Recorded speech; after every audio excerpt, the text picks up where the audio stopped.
Why Absolute Batman doesn't like monkeys is probably the last thing anyone would have asked themselves today. But in the first chapter of Absolute Batman, we explore that and more. Like, who is Batman in this reality? What are his relationships behind the mask? And of course, what makes this version of Bruce so special? So the comic starts out with a flashback of Bruce Wayne at the zoo. He's reading a plaque about bats and it says something kind of hilarious where the bat says, "I'm Batty." Now, a little Caribbean context here, the translation of saying Batty is essentially the bat saying that I'm ass. So, you know, there's that for you. It's kind of funny. Anyways, you flip to another page where we're getting to highlight the current day Gotham City. We see a very mysterious figure riding a bike, talking about how he feels about the city itself. Now, in my initial reading of this, I thought this had to be Bruce Wayne going through the city, maybe after returning from training with Ra's al Ghul to return as Batman. But when the biker does stop, it turns out to be Alfred Pennyworth. This is quite the twist, as most of us are used to Alfred being the butler to Bruce Wayne. But as the story progresses, we get to see that he is more in the field than ever before, as this Alfred is a spy or secret agent. It's pretty obvious, like guns line his wall, he has a retina scanner on his door, and he takes discreet high-profile missions from his laptop. This sort of reminds me of Alfred from Beware the Batman, the show where Katana is Batman's sidekick, and he also has a bald, much younger Alfred. Absolute Alfred is still very much different though, as he has a very specific reason to be in Gotham, and that is to take down the new villainous group known as the Party Animals. These guys have been ravaging the city and turning Gotham upside down, so his purpose is to intercept what's going on and bring that to an end. Well, that's after he finds a new bike because they just stole his. So where does Bruce Wayne fall in all of this? Well, we cut to Croc's gym to find out, and we see someone sparring with a body bag who has an insanely similar build to canon DC Bruce Wayne. However, this is just a subversion. The second one so far in this chapter. I see these guys like to tease us and reveal for Bruce. However, we don't have to wait much longer because this 6'7", 250-pound guy shows up, and this is the actual Bruce Wayne. He goes ham on the body bag like it just stole his girlfriend or kidnapped his mother. But this is just him releasing that built up anger that he feels towards what he is remembering. He's reminiscing on the last memory that he had of his father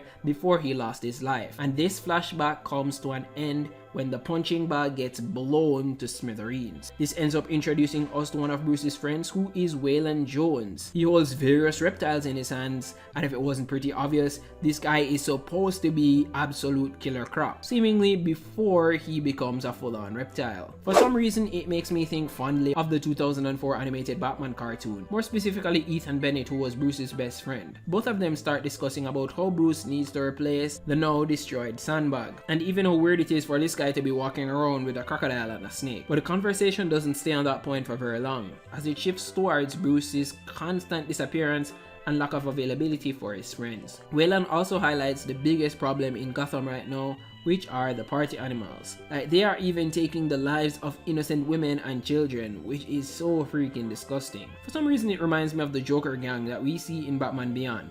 But the Party Animals are just a lot more bloodthirsty. We get to cut directly to the big ops that we've been talking about for the last 10 pages, which is at Party Animals headquarters, which is on a freaking yacht, by the way.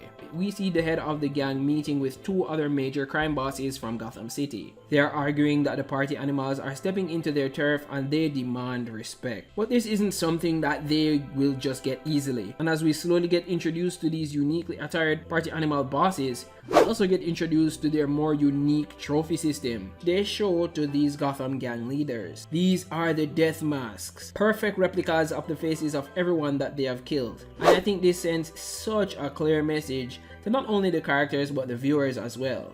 And it's that these guys love to take life. And they aren't ashamed to demonstrate that to those who are present, because the only people they respect are themselves. We cut back to the silhouette of Batman's first appearance in the comic since the start of the chapter. He seems to be listening to news reports about what is happening in Gotham, and he is ready to take action. So we all meet up at the city council meeting that was taking place surrounding the incidents of the Party Animals. The residents and citizens of Gotham are furious with the commissioner, as it seems that he isn't able to solve the crisis. He tries to comfort them, but even the police station has been getting coked by the Skull Monkeys, and that's a real issue. The Gotham citizens are enraged, they are pissed off, and they are scared. They're wondering what they can do in these insane times, knowing that the city is being overrun and overwhelmed. And it only gets worse because while this meeting is going on, the party animals creep up on the building and shit just gets real. Alfred is also there and he basically catches the event before it happens. He asks if he can engage since it's going to be a massacre, but he gets strict orders to just observe. So all these innocents in the city council meeting are on their own. Now, while the impending doom gets closer and closer, Commissioner Gordon begins to promise that they will be able to solve the Skull Monkey problem. That whole dialogue gets upset by the grand entrance of the ops, and they are not here for a friendly discussion. Once they enter, the whole air shifts from anger and frustration to fear, as everyone ducks down to try and avoid gunfire, all except Mayor Gordon, who directs the attention to himself. They decide to spray him with bullets and he narrowly dodges, seemingly tagged by a few strays. He is done for the count, and with it only being a few officers on the scene, we know that the situation is completely cooked, and the party animals have put their stamp of blood on that, as they are ready to kill everyone in sight. But that gets cut short when the 3 party animals get dragged outside immediately. The cops see that there is an army of them out there coming up the stairs, but Batman peeps in and tells them to lock the door up. He about to go to work. I'm about to make a name for myself. Type shit. The party animals that were dragged out are confused and discombobulated, but the confusion only gets worse as they see a huge bat-like figure hanging upside down. Talk about committing to the role, god damn. They try to mow him down, but that guy is bulletproof. Still gives us an epic panel though, which is followed up by another insanely gorgeous page of this huge ass bat pouncing on the monkeys. And now that he has gotten their attention, he will throw down. His fighting style is already so unique as he's using his cape like an extension of himself, grabbing and throwing around the skull monkeys like they weigh nothing. And this really sets him apart from any other iteration of Batman, because the cape is just so much more than what we have ever seen before. And we have seen this cape do some crazy things like be fireproof, explosion proof, somehow light enough to make Batman fly and glide. I mean, it's just been insane. Anyways, he gets back to fighting off these guys and it gets brutal. Like, he is throwing them into light posts, into windows. He's cracking skulls on the pavement, and if there's no deaths here, I'd be in utter disbelief. Alfred, while he's watching, gets the word to get in there and stop the Batman, but he pauses to see the rest of the show because there is another full wave of party animals approaching. This is where the real breakdown of skill takes place, as we get to see how methodical, skilled, and brutal this Batman is, and Alfred breaks down every bit of what is going on while analyzing his fighting patterns. The martial arts that he uses and the love for the game that Absolute Batman has is amazing to me, and he is so skilled knowing that he never trained with no Tibetan monks. But I mean, hey, game is game, man, and skill is skill, and Batman mops the floor with these fodder morons. That's all until the biggest of the chimps shows up with a butcher's knife, and he is going to take down the Bat. But Bruce has a surprise. The emblem on his chest doubles as an axe now. We should have known that Batman just always has some insane tricks up his sleeve, but this is just freaking crazy.